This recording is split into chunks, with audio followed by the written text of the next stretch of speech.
लेकर के चले जाना। भगवान कृष्ण और बलराम जी आए, दोनों ने प्रणाम किया गुरु जी को, गुरु जी ने आशीर्वाद दिया और उसके पश्चात रात में आराम हुआ। सुबह संक्षेप में कथा, और सुबह फिर पुनः उठे।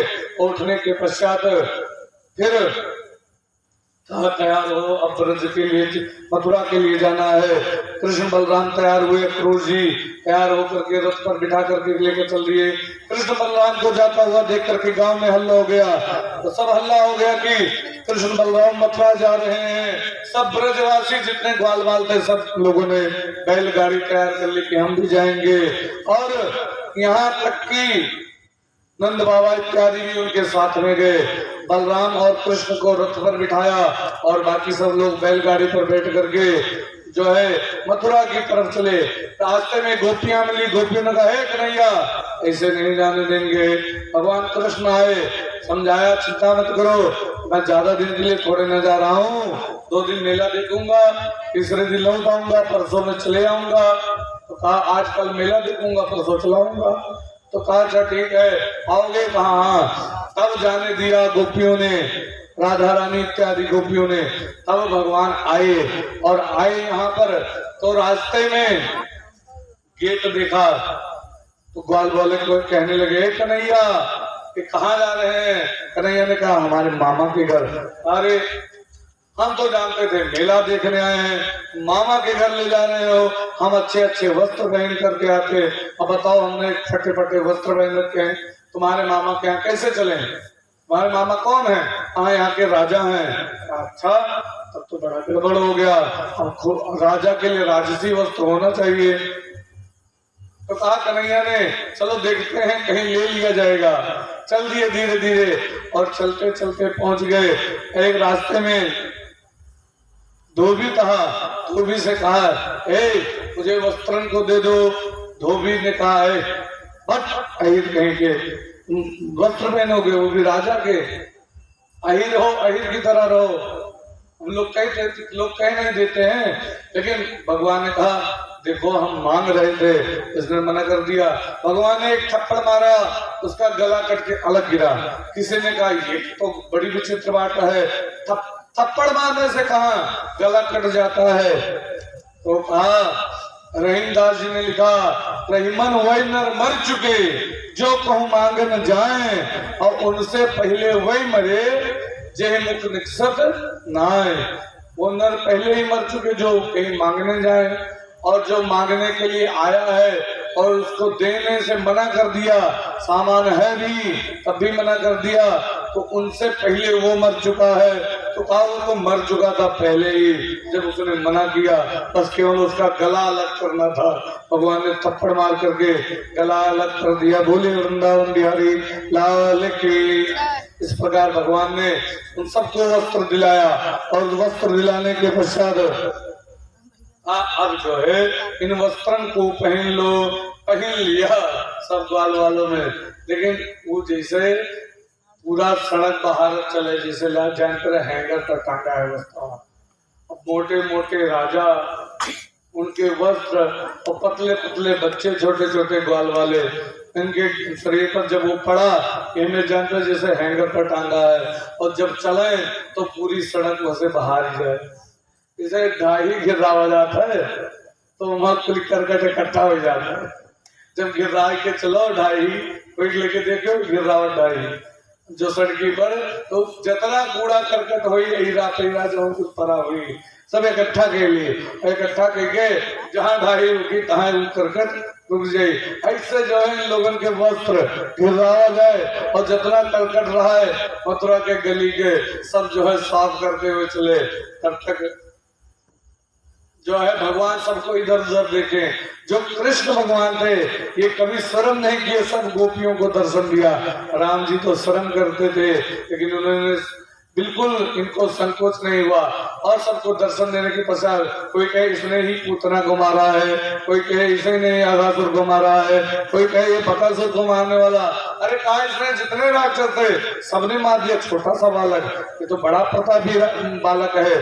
सब गोपियां अटारी से देखे कृष्ण को, और कृष्ण भगवान जा रहे हैं, और जाते जाते रास्ते में दर्जी मिला, कहा महाराज रुक जाइए, हम इन लोगों के आपकी आज्ञा हो तो वस्त्र सही कर दें। हाँ हाँ हाँ, वस्त्र सही कर दिया सबका। दर्जी ने कहा, दर्जी से कहा क्या दे दे तुम्हें, क्या वरदान मांगो। कहा महाराज मुझे कुछ वरदान नहीं चाहिए, बस कृपा बनाए रखो। दर्जी ने सुन रखा था उसका हाल धोबी का, तो कहा जो है मुझे कृपा बनाए रखो। भगवान ने आशीर्वाद दिया कि चाहे जितना रेडीमेड कपड़ा आ जाए लेकिन तुम्हारी सिलाई कभी भी कम नहीं होगी। और आज के समय में वह है इतना रेडीमेड कपड़ा आएगा है, लेकिन दर्जी की सिलाई कब कम है, कपड़ा ज्यादा उनके सिलाई रहा थी, तो तेरे कपड़ा न खरीदो, उससे ज्यादा सिलाई लगा थी। क्यों? क्योंकि भगवान का आशीर्वाद है इनको। और थोड़ी दूर और चले, एक ने ग्वाले ने कहा, कन्हैया वस्त्र तो हो गए लेकिन अभी कुछ बच रहे हो है। कहा बच रहे हो है? कहा गले में माला बच रहे हो है। वहां पर सुदामा नाम का एक माली था, उससे कहा माला, उसने माला पहना दिया।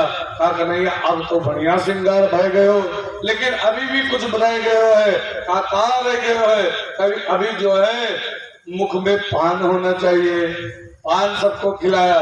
कहा कन्हैया अब चले। एक ने कहा अभी कुछ रह गए हो है। कहा रह गए हो है? कहा मस्तक पर थापक हुआ चंदन होना चाहिए था। कहा चंदन, हम लोग शर्मावा जाते है, हम लोग चंदन लगावे से, हमें लोगों का शर्माना चाहिए चंदन लगावे से, हमें लोगों का चंदन खूब लगावे चाहिए, लेकिन हम लोग शर्मावा जाते। जान तो कहे मैंने पूछी है, अरे पूछिए, पूछे दियो कई दिन तक पूछे हैं, ये शर्म करके लगाओ चंदन। एक दिन पूछे हैं कि पूजा वूजा ठाने रहे हो, चंदन लगाया हो? तो नहीं, हम अपना पूजा करी थे। दूसरे दिन पूछे पूजा वूजा ठाने रहे हो? 2 दिन 3 दिन पूछे के बाद जब जान नहीं है ये लगाई है, ये मानी है, ये ना, तो पूछा बंद गई गया। ऐसा हमसे पूछा था मैंने, जब यही में चंदन लगाओ शुरू किए हैं तो मैंने पूछने लगे पंडित जी रुद्राभिषेक की हो रहा था, ये में चंदन लगाया हो काहे? हम कहा नहीं भैया रुद्राभिषेक नहीं हम लगाई थी। तो एक जन का कहा करा, उसके बाद कहीं मानी है ये ना लगाई, तो पूछे भाई बंद गई। अब कोई नहीं पूछा था पंडित इतना बड़ा चंदन काहे लगाओ, तो तुम्हें कहा जरूर लगी, लेकिन चंदन हम लोगों को लगाना चाहिए। तो ग्वाल वाले ने कहा कन्हैया हम लोगों के मस्तक पर बढ़िया थापक हुआ चंदन होता तो अच्छा था। तो किसी से पूछा कन्हैया ने कि चंदन कहाँ मिलेगा बढ़िया वाला चंदन? तो कहा वो एक टेढ़ी टेढ़ी औरत झुकी हुई जा रही है, उसके पास बड़ा सुंदर चंदन रहता है। भेज दिया, उसको बुलाया। भगवान कृष्ण ने कहा अच्छा माताओं को कहीं तो बड़ी सुंदर हो तो बड़ी खुश हो जाएंगी। ऐसे वो काली काली थी, कुबर निकला था, डंडा लेकर के चल रही थी। भगवान ने कहा हे सुंदरी, तैसे वो खुश हो गई, बिल्कुल गल जो है खुश हो गई, घूमी। हाँ हाँ हाँ, कहा तुम हम लोगों के चंदन लगा दोगी? वो काली काली थी, उसका नाम कुब्जा, त्रिवक्त्रा और शैरेंद्री, 3 नाम थे कुब्जा के। तो कहा है कुब्जा हम लोगों के चंदन लगा दो। तो कहा हाँ मैं बड़ा सुंदर चंदन बनाती हूँ कंस के लिए, आप लोगों के लगा देती हूँ। खुश हो गई और सबके चंदन लगा दिया। और भगवान ने कहा इसके बदले में तुम्हें इधर आओ हमारे पास। भगवान ने चोटी पकड़ी उसकी, एक हाथ से ठुड्डी पकड़ी, दाढ़ी और पैर पर पैर रखा और पकड़ करके चोटी और प्राण से सीधा कर दिया। उसका कुबर सही हो गया और वो उल्टा गोरी हो गई, बड़ी सुंदर हो गई। वो नाचने लगी। कुब्जा ने कहा हे प्रभु मेरे घर जरूर आना। कहा अच्छा ठीक है। भगवान आगे की कथा आती है, भगवान कुब्जा के घर भी जाते हैं और ये सब कथाएं नहीं हो पाती क्योंकि समय का अभाव है। कितनी कथा हो जाए, 3 घंटे में कितनी कथाएं हो जाए। इस प्रकार कुब्जा ने चंदन लगाया। अगर कुब्जा की कथा कही जाए तो कम से कम 1 घंटे का प्रसंग कुब्जा का हो जाता है। और कुब्जा ने जब चंदन लगाने के पश्चात कुब्जा से कहा अब देवी हम चलते हैं, हमें मामा ने धनुष के लिए बुलाया है, अब मामा ने मारने की सारी व्यवस्था कर रखी थी। वहां पर कुबलिया पीड़ नामक हाथी को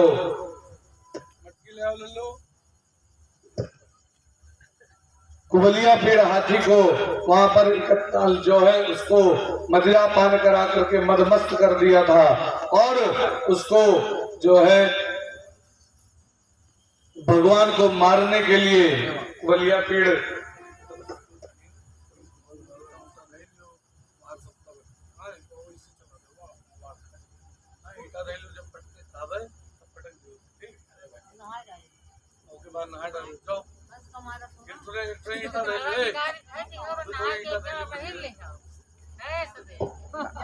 बोले वृंदावन बिहारी लाल की, बोले राधे रानी की, बोले श्रीमद् भागवत महापुराण की।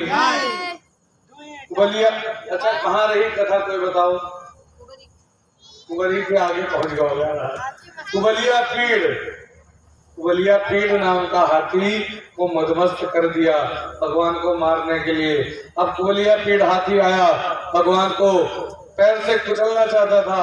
पैर इधर रखे भगवान उधर हो जाएं, फिर दूसरा पैर रखे इधर हो जाएं, सूंड से पकड़ने की कोशिश की। भगवान कूद करके उसके टांग के बीच में घुस गए और उस पार चले गए। भगवान ने पूंछ पकड़ ली।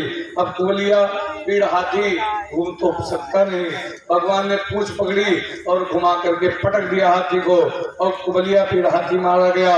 उसका दोनों दांत दोनों भाई लेकर के पहुंच गए बलराम जी और कृष्ण भगवान, और पहुंच करके वहां पर मल्ल युद्ध की व्यवस्था कर रखी थी।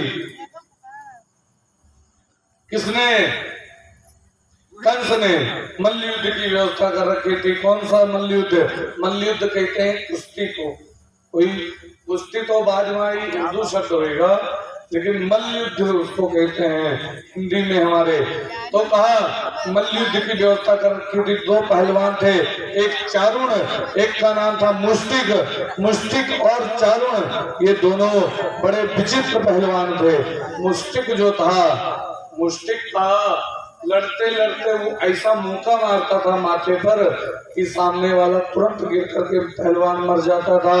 और चारुण ऐसा पहलवान था, लड़ते लड़ते ऐसा उठा करके पटकता था कि दूसरा पहलवान तुरंत मर जाए। जितने पहलवान थे सब पहलवान से डरते थे। भगवान जब अंदर प्रवेश किए, वो बिल्कुल अखाड़ा बिल्कुल राजमहल के जैसे स्टेडियम नहीं होता आज के समय, इसी प्रकार बना हुआ था। और बीच में जब भगवान पहुंचे वहां पर तो सब लोग देखने लगे। भगवान भी बड़े विचित्र ढंग से, बोले वृंदावन बिहारी लाल के, भगवान भी बड़े विचित्र ढंग से लग रहे थे। जैसे रामचरितमानस में वर्णन है ना, इसी श्लोक का वर्णन है। मल्ला नाम नरवण नरवर स्त्रीणाम स्मरो मूर्तिमान गोपानां स्वजनो सतां क्षितिभुजां सत्तासवित्रशिशो मृत्युर्भोजपते विराट विदुषां तत्त्वं परं योगिनां वृष्णीनां परदेवेति विदितो संगम संगति साग्रजा। क्या किया जानते हैं? इसी का बिल्कुल चौपाई में वर्णन किया है गोस्वामी बाबा ने। जाकी रही भावना जैसी प्रभु मूर्ति देखी तिन तैसी उमादारी जो सित की नाई सबही नचावत राम गोसाई नट मरकट इव सबही नचावा उमा खगेश वेद जस गावा। तो कहा मल्ला नाम पहलवानों को भगवान पहलवान दिखाई दे रहे हैं। नरों को नर दिखाई दे रहे हैं, नर श्रेष्ठ दिखाई दे रहे हैं। स्त्रियों को कामदेव के रूप में दिखाई दे रहे हैं, जो युवा स्त्रियां हैं और जो माताएं हैं।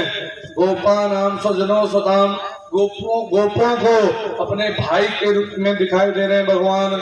और मृत्युर्भोज पते विराट विदुषाम जो है कंस को मृत्यु के रूप में दिखाई दे रहे हैं, पहलवानों को भी मृत्यु के रूप में दिखाई दे रहे हैं और योगियों को तत्व के रूप में भगवान दिखाई दे रहे हैं। इस प्रकार इसकी जैसी भावना थी भगवान उसको उसी प्रकार दिखाई दे रहे हैं। और भगवान पहुंच गए, कंस ने धनुष रख रखा था वहीं पर और वहीं पर ऊपर ही कंस बैठा हुआ था और नीचे पहलवान दोनों, एक से बलराम जी लड़ने लगे, एक से कृष्ण जी लड़ने लगे। सब लोग सरापने लगी माता के, हे कंस तुझे कीड़े पड़े, तेरा सत्यानाश हो, छोटे छोटे बालकों से पहलवानों को बड़े बड़े लड़ा रहा है, तेरा भगवान कभी भी भला नहीं करेगा। मैया जो वात्सल्य भाव था वो बोलने लगी।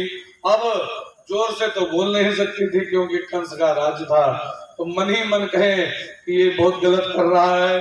अब जब लड़ाई दोनों की शुरू हुई, भगवान चारों से लड़ने लगे और मुष्टिक से बलराम जी लड़ते लड़ते भगवान को जब चारुण ने पकड़ा तो भगवान ने धीरे से छोड़ दिया, तैसे चारुण गिर गया, फिर उठा और चारुण ने भगवान को पकड़ने की कोशिश की, तैसे भगवान जो है, और एक ही तरह ऐसे दोनों लोग लड़ रहे हैं। भगवान उसकी टांग के नीचे से घुस करके उसको लात मारी, वो गिर गया। उसके बाद फिर जब जैसे भगवान को पकड़ने की कोशिश की, फिर भगवान ने उसे पकड़ करके ऐसा उठा करके पटका, वो मारा गया। और मुष्टिक से इसी प्रकार से बलराम जी लड़े और बलराम जी ने मुष्टिक को एक ऐसा मुक्का मारा, जैसा जो मारते थे वैसे ही इन दोनों ने उन दोनों को मारा और ऐसा मुक्का मारा वो तुरंत मारे गए। बोले वृंदावन बिहारी लाल की। उसके बाद भगवान कूद करके पहुंच गए, एक भगवान पुनः कूद करके पहुंच गए और आकर के वहां पर जो धनुष रखा था कंस के पास में, कंस के धनुष को जो है तोड़ दिया। उसके पश्चात कंस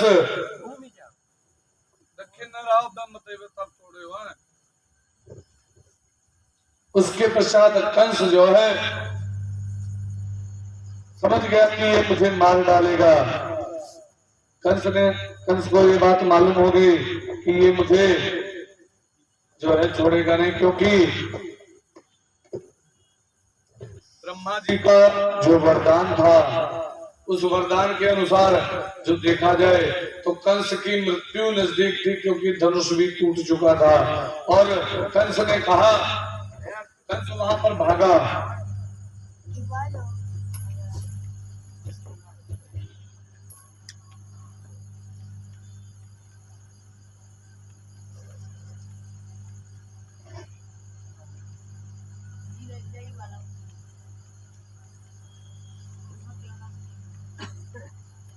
बंद होगा भैया।